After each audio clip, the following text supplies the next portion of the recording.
बृहस्पतेश्वर महादेव काशी में विराजमान। कौन से महादेव? जम के बोलिए जरा। बृहस्पतेश्वर महादेव काशी में विराजमान है।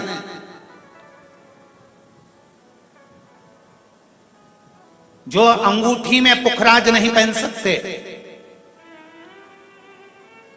जिनकी भाग्य रेखा उल्टी चल रही हो, बृहस्पति चमक ही नहीं रहा हो, जिस काम में हाथ डालते हैं वो काम पूरा ही नहीं होता हो, तो एक बार काशी जाना, बृहस्पतेश्वर महादेव का स्पर्श करना, उनका अभिषेक पूजन करना और उनका स्पर्श कर कर एक बेलपत्र ब्राह्मण देवता से मांग कर लेकर आ जाना कि इन बृहस्पतेश्वर महादेव से मुझे एक बेलपत्र दे दो। तुम्हें पुखराज पहना कि नहीं पहना, हीरा रतन माणिक पहना कि नहीं पहना, वो बेलपत्र इतना चमत्कार कर देगी कि जिंदगी में कभी संपदा की कमी आएगी नहीं। अगर बृहस्पति नहीं चमके तो बृहस्पतेश्वर महादेव, जहां पर बैठकर बृहस्पति भगवान ने शंकर भगवान की आराधना करी है, रोज गंगा जल जाना, गंगा जल लेकर आना, शिव जी की आराधना करना, एक शिवलिंग का निर्माण करा, उसकी आराधना में बृहस्पति भगवान डूब गए, उसकी आराधना में बृहस्पति महाराज निरंतर लगे रहे और इतनी आराधना बृहस्पति महाराज ने करी, इतनी आराधना करी बृहस्पति महाराज ने कि शंकर भगवान सामने प्रकट हो गए। मांगो बृहस्पति, तुमको क्या चाहिए? कुछ नहीं, केवल आपका भजन। नाम रख दिया, तुम्हारा नाम बृहस्पति रहेगा। बृहस्पति भगवान का एक नाम बृहस्पति भी रख दिया और तुम साधारण नहीं रहोगे। तुमने मेरी आराधना करी है तो देवताओं के गुरु बनकर विराजमान होगे। अब अभी तक 2 भार इंद्र के पास में थे। बहुत ध्यान देकर समझना ये नवग्रह कथा को। 2 भार थे इंद्र के पास। इंद्र देवताओं के गुरु भी बनकर बैठे थे, देवगुरु बृहस्पति की जगह पूर्व में इंद्र ही देवगुरु का पद संभाल मांगे और देवराज का पद भी इंद्र के पास में था। कौन कौन से पद थे? जम के बोलो जरा।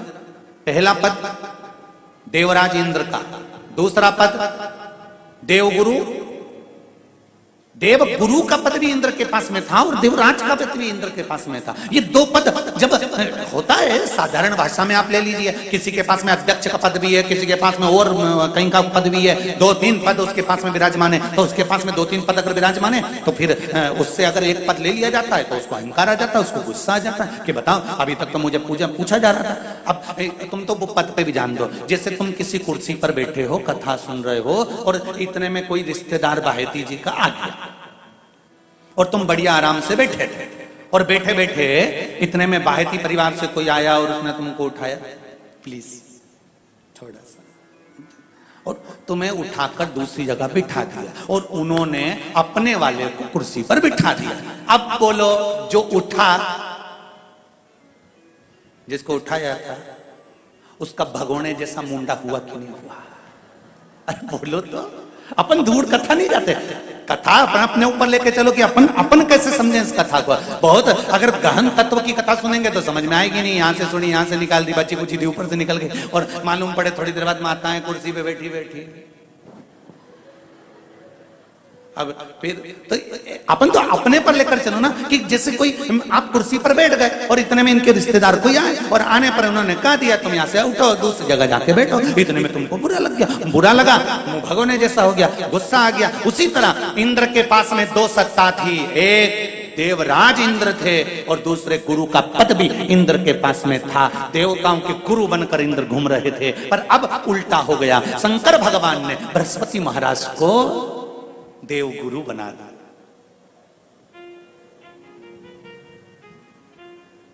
अब जैसे देवगुरु बनाया तो इनका इंद्रदेव का मुंह, अरे बोलो तो तुम, भगोड़े सा हो गया।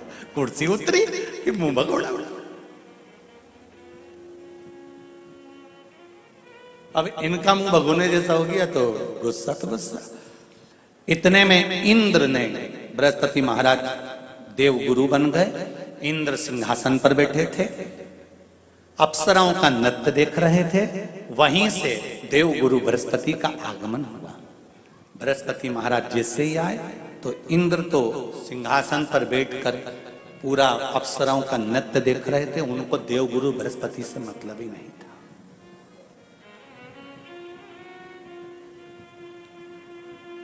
कोई स्थान नहीं, कोई सम्मान नहीं, कोई आदर नहीं,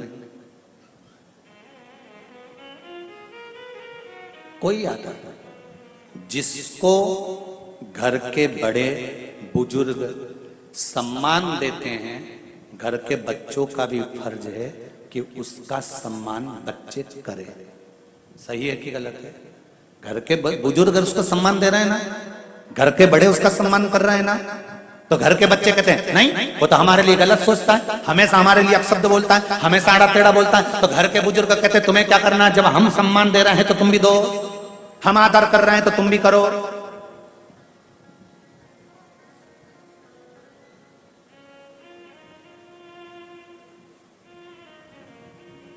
पर नहीं महाराज, आदर आप भी करो, सम्मान आप भी करो, पर वो आदर वो सम्मान बहुत मुश्किल। अब जब बृहस्पति महाराज का सम्मान नहीं हुआ, बृहस्पति महाराज वहां से उठकर चले गए, बोले नहीं। जो समझदार होता है वो तुरंत कह देता है कोई बात नहीं, मैं चले जाता हूं। कोई मुख पर क्रोध नहीं, कोई चिड़चिड़ प्रवृत्ति नहीं, कोई अपशब्द नहीं। एक बात मैं आप सबको कहना चाहूंगा, किसी जगह पर यदि आपका अपमान हुआ है, बहुत ध्यान देना जरा, कथा थोड़ी भारी है पर समझ लोगे आप। किसी जगह पर यदि आपका अपमान हुआ है तो आप भगवान शंकर को धन्यवाद देना कि मैंने पूर्व में किसी का अपमान करा होगा तो मेरा हिसाब आपने इतनी जल्दी बराबर कर दिया है, इतनी जल्दी बराबर कर दिया। ये थोड़ा सा अपमान मेरा कराया, मेरा हिसाब बराबर हो गया। कोई गाली दे रहा है, देने दो, शंकर भगवान को धन्यवाद देना, बाबा बड़ी कृपा करी,